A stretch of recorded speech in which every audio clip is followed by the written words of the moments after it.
Hello everyone and welcome to another high-elo game of Age of Empires. Today we find ourselves circling our wagons on Arabia in anticipation of a clash between JorDan playing as the blue Bohemians and Daniel playing as the red Koreans. Now while the players herd their herdables, explore their immediate surroundings, and try to go up to Feudal as fast as possible, let's take a look at the respective civ matchup we'll be watching today.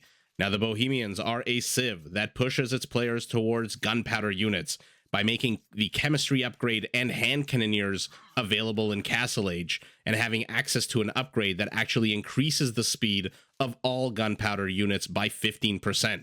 Now, the Bohemians are not just a one-trick hand cannoneer pony, they also have two very powerful, unique gunpowder units in their arsenal.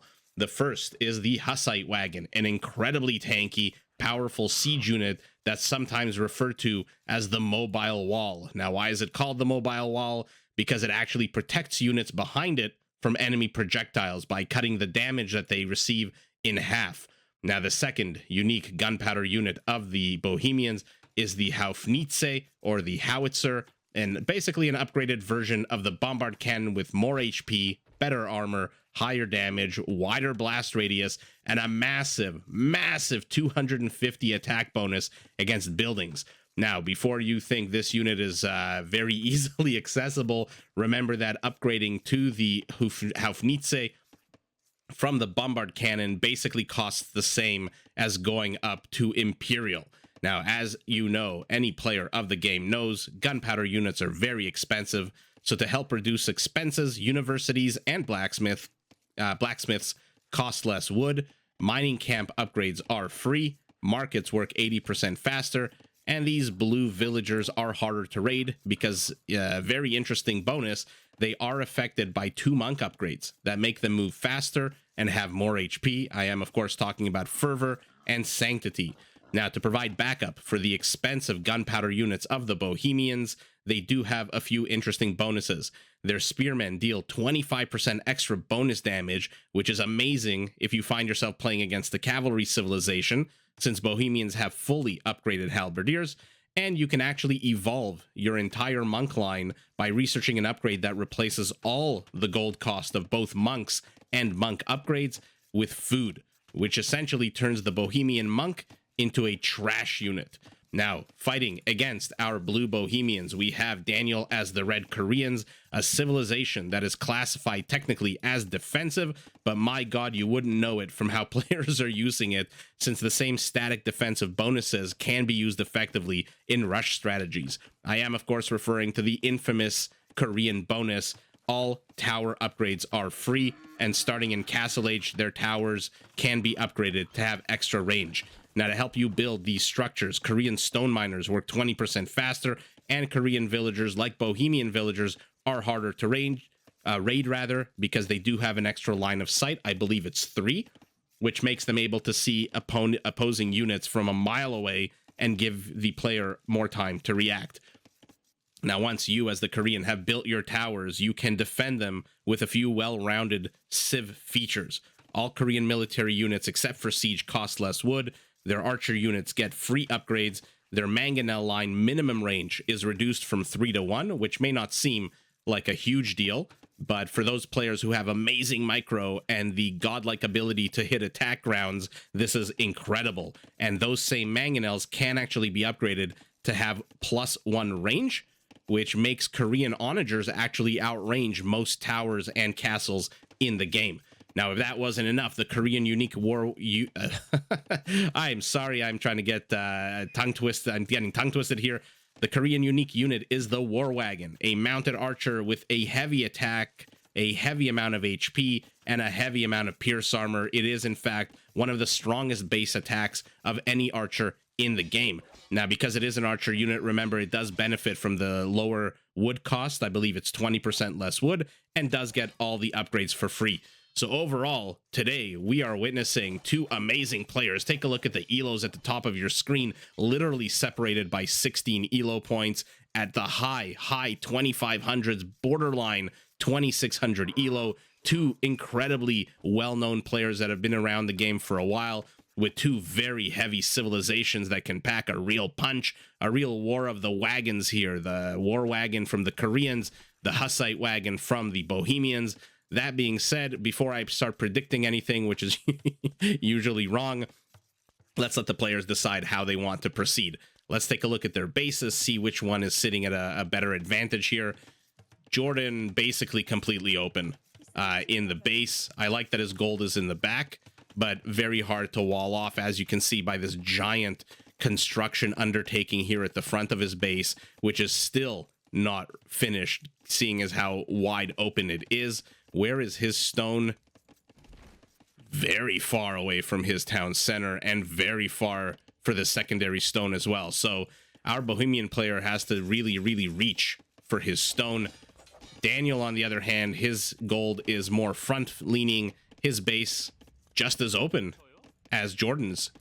In the north, in the west and southwest, his stone, I would say, maybe a little bit better, more in the back, defended, although if he loses this high ground, could make this stone gathering very dangerous. For now, militia crossing the map for both players, 3 for our red Korean, 2 for our blue Bohemian. The original scouts are both still alive. Both players, as I've been yammering on about stone piles and hills, have made it to Feudal.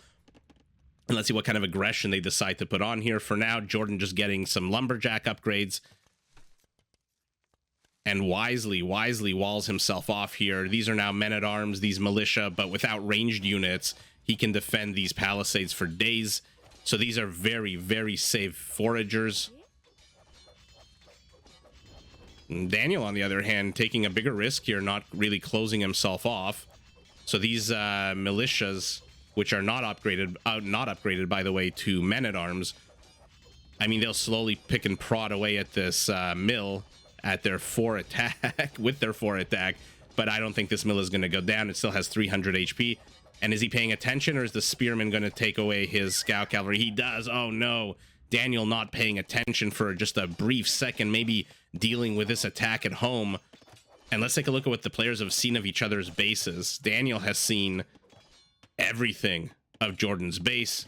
JorDan has seen a good chunk of Daniel's base, although there's this piece in the middle which he can guess, or rather not guess, you never know, there might be a bit of wood here, right? Always good to explore, always good to have map vision to see exactly where your opponent can be attacked or can be defended.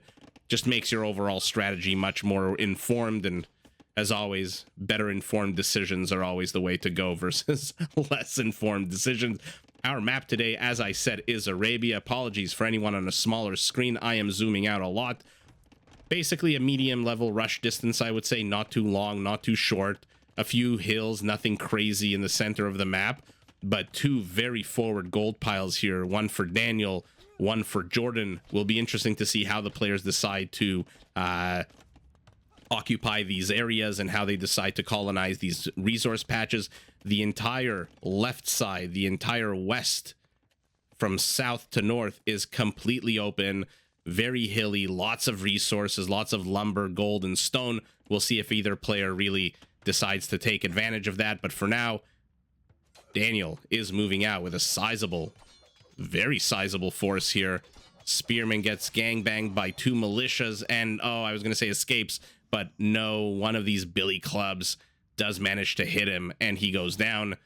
Maybe send a 1 unit to deal with those, but for now, trying to break into this primary wall off of JorDan. JorDan wisely decides to create a secondary wall off, because with these ranged units, i.e. archers, there is no way he's going to defend. Creates a tertiary wall off. Okay, so JorDan is being pushed back into the base, but he needs to be careful. He does not know if there's going to be a bunch of or rather, Daniel has to be careful. He does not know if there's going to be a bunch of JorDan's units streaming in here into this kill zone. Wisely takes out his scout cavalry and leaves it out here. Does not want it to get damaged by these skirmishers and does not want to lose it, but always keep it there for sight. And now the primary, the secondary, and the tertiary defenses of JorDan have fallen, and Daniel is inside his base. The question is, though, what can he do against 3 skirmishers and 2 archers and now a tower? No, your vision is not, suffering. This is a Bohemian tower, not a Korean tower. A market going down for our Korean player. Let's see if he has the second structure to go up to castle. He does. He's built an archery range. Both players sitting at almost identical villager counts, 35 for our red Korean, 37 for our blue Bohemian. Has he built the structures needed to go up to castle? He has one archery range and a blacksmith that was forming part of his primary defense. Okay, wisely chooses to replace whatever was there. I don't remember if it was a palisade or something else, with a stone wall. And now he should be safe from attack from that angle. Daniel, though, circling like a shark, and now he, yeah, okay, perfect timing for JorDan, although he might lose this one villager. Let's see. Does lose it. It only took 9 ranged units, 4 volleys, or 3 volleys to kill one villager. And yeah, Daniel is circling. He wants to see where he can inflict damage as much as possible, but the armies are quite evenly matched, I would say. What do we have here specifically? We've got 4 skirmishers, 4 archers against 4 skirmishers, 3 archers, and a man-at-arms. So yeah, basically the same army. Our Korean player undertaking a massive wall-off construction project here. And JorDan, in the meantime, has gone up to castle. Lots of villagers on gold. I hope that means we get to see gunpowder units the second he does hit castle. Not to be outdone, 15 seconds behind. Daniel going up to castle as well. Increasing, I love this, secondary mining camp so that you can attack the gold patch from 2 angles. Okay, both players fairly stable here, I would say. This little war here that's been going on for a few minutes between these units, not game ending, not really micro intensive, I would say. Kill count, though, is very much in favor of Daniel, who's killed 12 units to 5, including 1 villager. That one poor villager whose remains are decomposing on the battlefield. Okay, economic upgrades going down for JorDan while he goes up to castle. So he wants food, he wants gold. We'll see what that means. What is this? Oh, a sneaky little villager has made his way across the map. No hammer in his hand just yet, so he's not building anything. We'll see where he's going. Neither player, I'm taking a look at the relics on the map. Neither player... Have they seen the relics? No, neither player really has explored. I mean, JorDan hasn't seen a single relic. Daniel has seen 1, 2, and that's it. And it's funny, right as I say that, oh no, okay, so when this finishes, it should see the relic, I think. Unless I'm completely mistaken, which is possible. Anyone watching my casts knows. If you expect a standard of perfection, I suggest you you lower your expectations. Wow, more archers coming in. 9 archers. Are they upgraded? Yes, they are at a +1/+1. Or rather, +1/+2 now, right as I finish that sentence, to the +1/+1 of our blue Bohemian, who, right as I finish this sentence, is going to be at +2/+1 himself. So upgrades fairly similar. Yeah, he's seen the relic just on the edge of the vision. So finally, JorDan sees his first relic. Kill count stabilizing here for the players. JorDan catching up, going up to 10 kills to the 16 of Daniel. And what are you building? A mangonel and a house. Okay, so JorDan establishing a bit of a proxy side, a base here. Maybe not even a base, just a small little expansion. We'll see if this villager goes back home or if he sticks around to build anything else. For now, though, JorDan doesn't really care. Cool as a cucumber. Has another mangonel at home to the one that he's building abroad. And this mangonel will be enough to shoo away these archers. I mean, look at their HP. They're basically half HP. These units are very dead. Although Daniel now brings his own mangonel from the middle of the map. Not too sure what to think of this placement. I mean, number one, I'm happy he's taken the high ground. Any player should always try to take the high ground in this game when the opportunity arises. But the location of this, completely undefended in the middle of the map. Let's see what he can get done with this mangonel. It's a long journey to go down to get to JorDan's base. JorDan, though, has he revealed this one? No, he has not. Okay, sneaky, sneaky mangonel. A second one building in the proxy side expansion there. Second town center going down for our Korean. He wants that stone. How many on stone? 0 on stone. So right as I've been yammering on the first 10 minutes of this game about Koreans and towers and stone mining bonuses and defensive structures, etc., he does not have a single villager on stone just yet, playing a more standard game as opposed to a, let's call it standard Korean game that I've seen recently, that we've all seen recently, of the tower rushes, etc.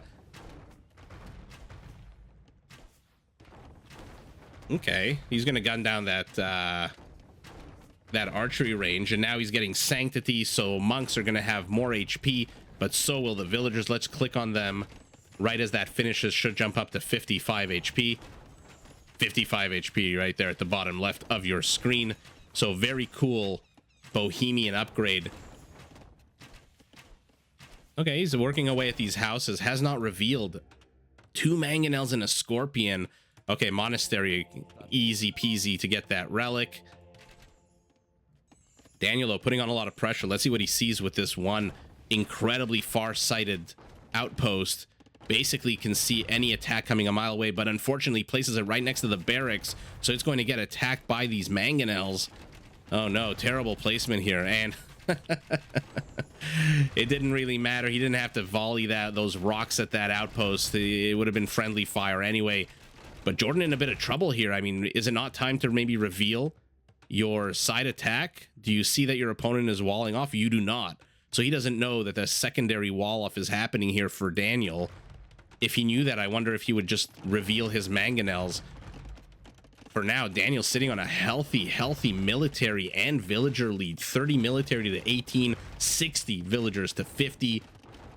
And continuing to grow and continuing to expand that lead. Another outpost going down. Very ballsy construction right in front of a mangonel. I mean, oh, okay. He decides to disengage. That mangonel is weak. Took a shot. Escaped just in time. And here we go. He has revealed the ace in the hole. The card up his sleeve. Whatever expression floats your boat. And now he's aggressively attacking this side wall with 3 mangonels. Oh, but he's got to be careful. Don't accidentally attack your scorpion. Okay, wisely, I think, attacks the second palisade wall, not the first. So that scorpion is safe. Okay, both players knocking on each other's door with siege. I mean, if you watch StarCraft, you know that base trades are very common in that game. One player rushes to destroy your base, so instead of defending wholeheartedly, what you do is just rush in and try to attack their base and destroy it first. I wonder if that's what we're going to see. We're seeing a lot of siege, a monk. What is this villager doing? Continuing to build houses. A third town center very far off the beaten track here for Daniel. I love the location. Access to gold, access to lumber, lots of space for farming. He's got to be careful here not to lose this mangonel, though. He's got 4 villagers idling, 2 of them repairing. And that minimum range, I'm telling you, if you think that minimum range bonus for the Koreans that reduces it from 3 to 1 is not a huge deal, you have not played against an opponent with amazing micro and attack ground abilities. Oh no, these siege units completely unsupported now will be taken down. Okay, 2 of them will be taken down. He could have taken all 4, I think. Oh, who cares if you lose a villager? A castle drop right in his face, though. JorDan, very aggressive. Well, at the same time, though, he is going to lose his town center potentially. I only see 3 villagers here repairing it. Uh-oh. Be careful. Oh, nice volley here by Daniel. Loses 1 crossbow in exchange for 1 mangonel, a trade that any Age of Empires player would take handily. And now we've got our first Korean knight out on the map. He is going to try to destroy this attacking force. Castle is at 65%. I bet JorDan wishes he was playing Sicilians right now. Okay, furiously right-clicking, though. Oh, this might go up. This castle might actually go up. 92, 93, 94, 95.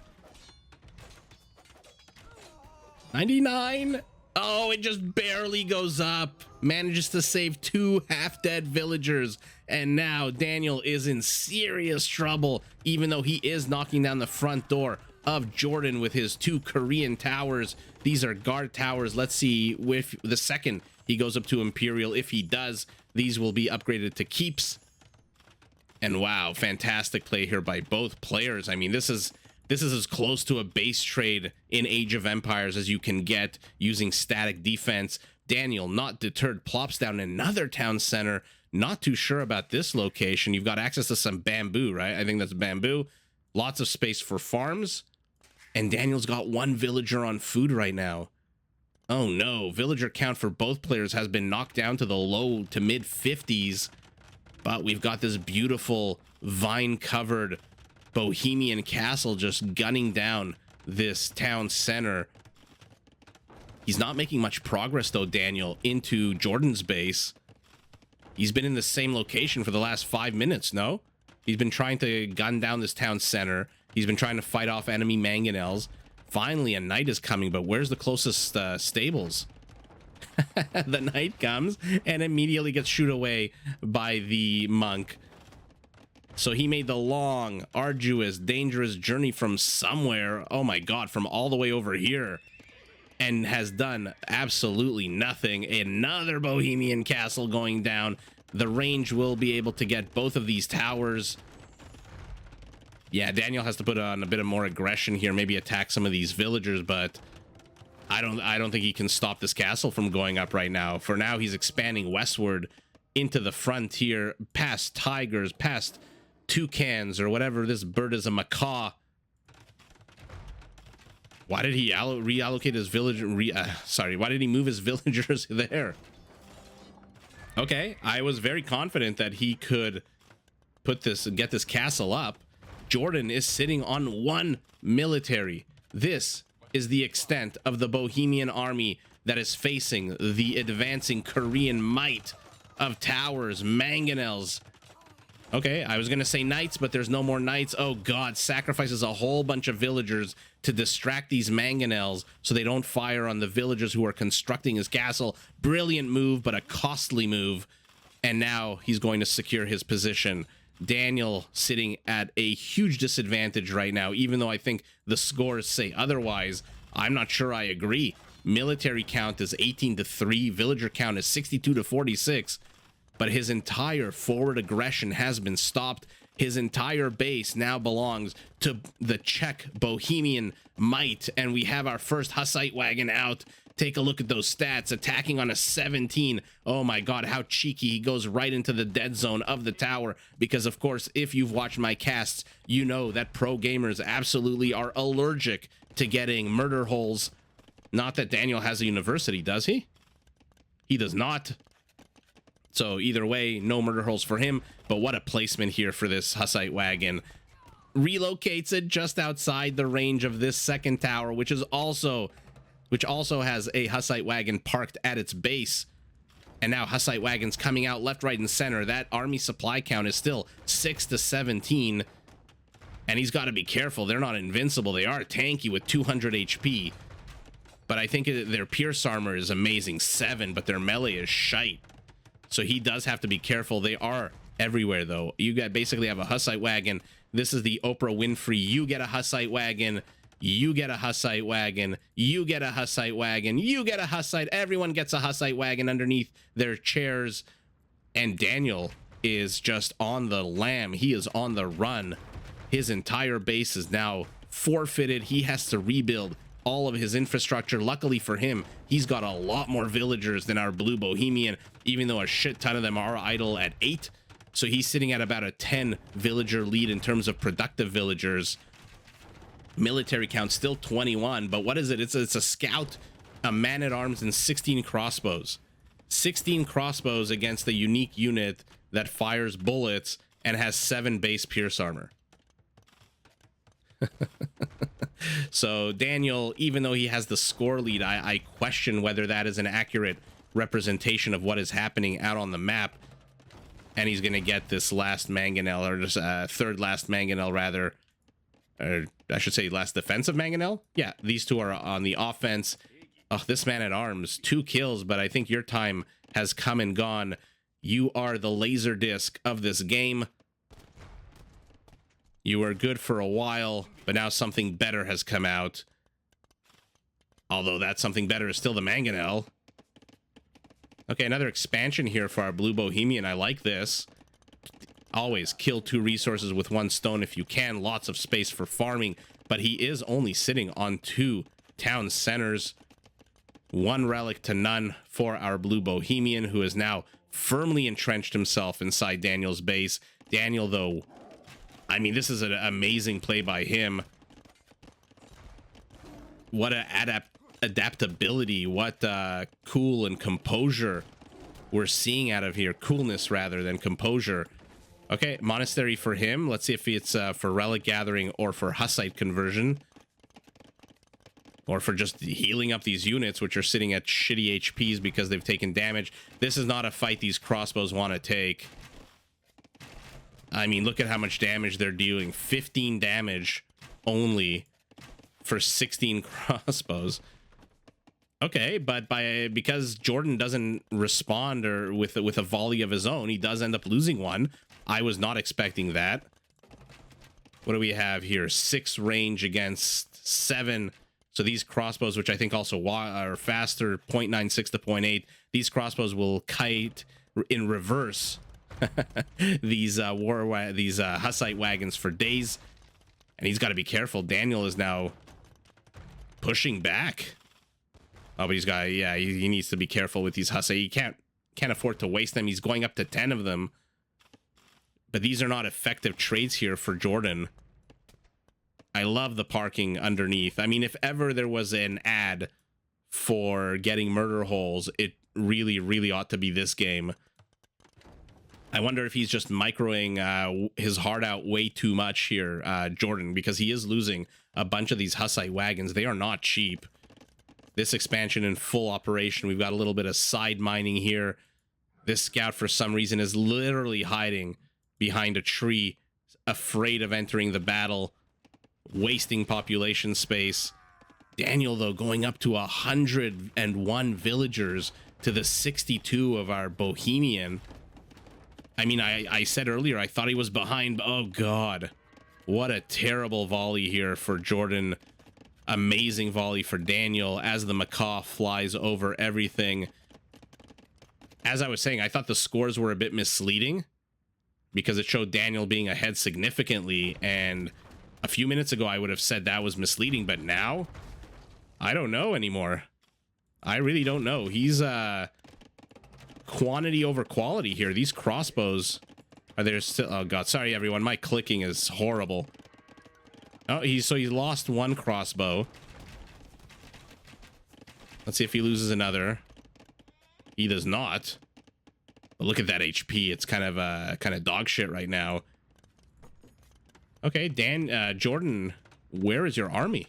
He's been knocked down to 1 army count, and that army count is a monk who is just hanging out at the back of his base near the monastery. 2 relics to none for our blue Bohemian, who is now moving forward with a huge amount of villagers. Let's see what this is for. He does not have the stone to build another castle. Oh, Imperial for our Korean. This might prove deadly here for Daniel. Oh, right as I said, he did not have enough stone. He bought the stone, if you see on the left side of your screen. But little does he know that there's already a structure in place here. He is going to get an annoying error message about not being able to place a structure, and he sees the archery range. Oh, man, immediately plops down a castle right next door, but half of these villagers are exposed here. I think this town center can get them, no? I mean, it looks like the red line is crossing the blue line here, right? Oh, God, though.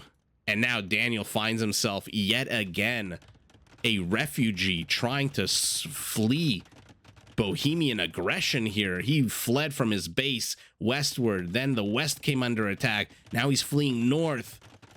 He's consolidating his villagers, but my God, JorDan, just with the mobility of these Hussite wagons, sees exactly what Daniel is doing.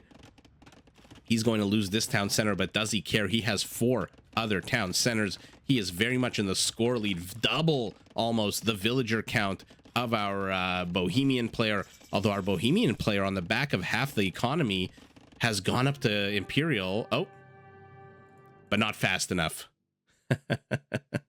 So he was just starting to go up to Imperial. Take a look at his resources. He spent 1,000 food, 800 gold. But the second his opponent hit Imperial Age, he was 2 minutes away. And not only 2 minutes away, but look at the villager count. Look at the military count. I mean, great play here by JorDan to really force Daniel to just continually relocate, to waste time with villagers. Now he's tiefing his farms even. I love it by JorDan, but what resilience by Daniel here. He just moved left and then more left and then went north and literally built a base a meter away from Daniel's castle. What a ballsy play here. What an incredible move. I mean, obviously you have to build it in this location now that I think about it, because you've got your castle here, you've got some of your military production, you've got the bulk of your siege, you've got 6 overall, 3 of them are here. So this is quite a safe location to build your town centers, especially since there's a gold patch here. There's a bit of a natural wall off with a tower to the south. So really, this is the only avenue of attack that is incredibly exposed for Daniel. He's defended to the south, he's defended to the north and the west, and he's defended in the kind of southeast. So overall, brilliant location to move here. Wow. What an incredible gun. Let's take a look at all the little dots going, flaring up around the mini-map. We've got Tony the Tiger attacking a Korean villager. This scout cavalry, I don't know if he was moving. Doesn't look like he was moving. This looks like a mid-animation, a resting animation. So he's done jack shit this game, except for that one kill he got earlier on, which wasn't even a villager. More gold mining. Oh, and now our Bohemian player's side expansion has been discovered by this man-at-arms. Not that he really needed to discover it, since 3 mangonels and a scorpion showed up at his front door. But this is now under attack. And these castles are amazing. They're incredible, but they're static. They do not move. And once he destroys this monastery, and once he destroys this town center, this lumber camp, the use of this castle is gone. At least for the immediate to medium term, right? Daniel's not going to be stupid enough to attack into this unless he builds trebs. But if he builds trebs, his likely target is this castle, right? I mean, you're building trebs right here. You're not going to then walk them all the way south to here. So this castle is safe for now. This castle is safe for now, but what do you do with a castle? I mean, you've got a good amount of resources. You're going up to Imperial. Your opponent, though, is sitting at, I mean, JorDan must have seen the score. Must have seen a almost 3,000 point advantage. And overall just decides, you know what? I did my best. I tried to do a base trade. I knocked him out of his first base. I knocked him out of his second base, but he took a third base in the shadow of this amazing castle on the hill. He's got a bunch of mangonels and towers and wall-offs defending this area. This is going to be very hard for me with my one monk. Oh, where did he go? Oh, he went for a little walk. Okay. He took his book, he took his crook, and he went out for a walk. But my God, you know what? I wish they had played another 15 seconds or so that we could see if this monk would run straight into this scout cavalry. And what irony it would be that this scout cavalry, who's done literally jack shit for the last 40 minutes of the game, would get himself a monk kill. But more importantly, not just a monk kill, he would then reset JorDan's military count to 0. To 0 at the 50-minute mark of the game against your opponent. Did JorDan expect Daniel to go tower rush, which is why he invested so much in structures? Or did he just try to out-Korean the Korean? I don't know. I leave it up to JorDan. If anyone knows him or knows someone who was his roommate's brother's friend's babysitter, let me know. And would love to know what his game plan for this game was. Because, again, I applaud the strategy. What a fantastic base trade strategy. He was getting knocked out in the front of his base, so he expanded to the side. One villager, the power of one villager. He didn't bring 10, he didn't bring 15, he didn't even bring 5. He brought one villager, and that one villager, thanks to his production, managed to knock Daniel completely out of his base. Otherwise, I don't know how this game would have gone. Would Daniel have just continued to steamroll in with mangonels? Would he have gotten up to Imperial? He's getting the Onager upgrade. So once he gets that upgrade, he can then upgrade to have extra range. And then, my God, be careful if you are opposing an extra range Korean Onager, because the base range of this is 8, and the base range of an Onager is 8. This is a mangonel, so it's 7. But for the Koreans, they can be upgraded to 9. So a good, cheaper alternative, I think, to a Trebuchet or a Bombard Cannon. These Onagers could have basically camped out here and just attack this castle. And what a fun game. What a chaotic game. Very rare to see a base trade attempt in I was going to say in StarCraft, but there it's common as mud. Here in Age of Empires, not that common at all. But wow, let's take a look at the stats real quick. Okay, not a high kill game. We've got 20 Hussite wagons to 43 crossbows. APM, though, this is, I was going to say, with a base trade with all the micro you need, I'm not surprised that peak APM, although it was in the beginning of the game, towards the early middle of the game, both players sitting at a good amount of micro. Kill count for both below 100. Lots of villager dead. 38 killed by JorDan, 29 killed by Daniel. And overall, wow, what a fun game. Even though the kill count is less than usual, wasn't a bloody mess, but my God, was it a mess. And GG to both players. Did you enjoy this video? Check out these other clips and make sure to subscribe and enable notifications so that you're notified of my latest uploads.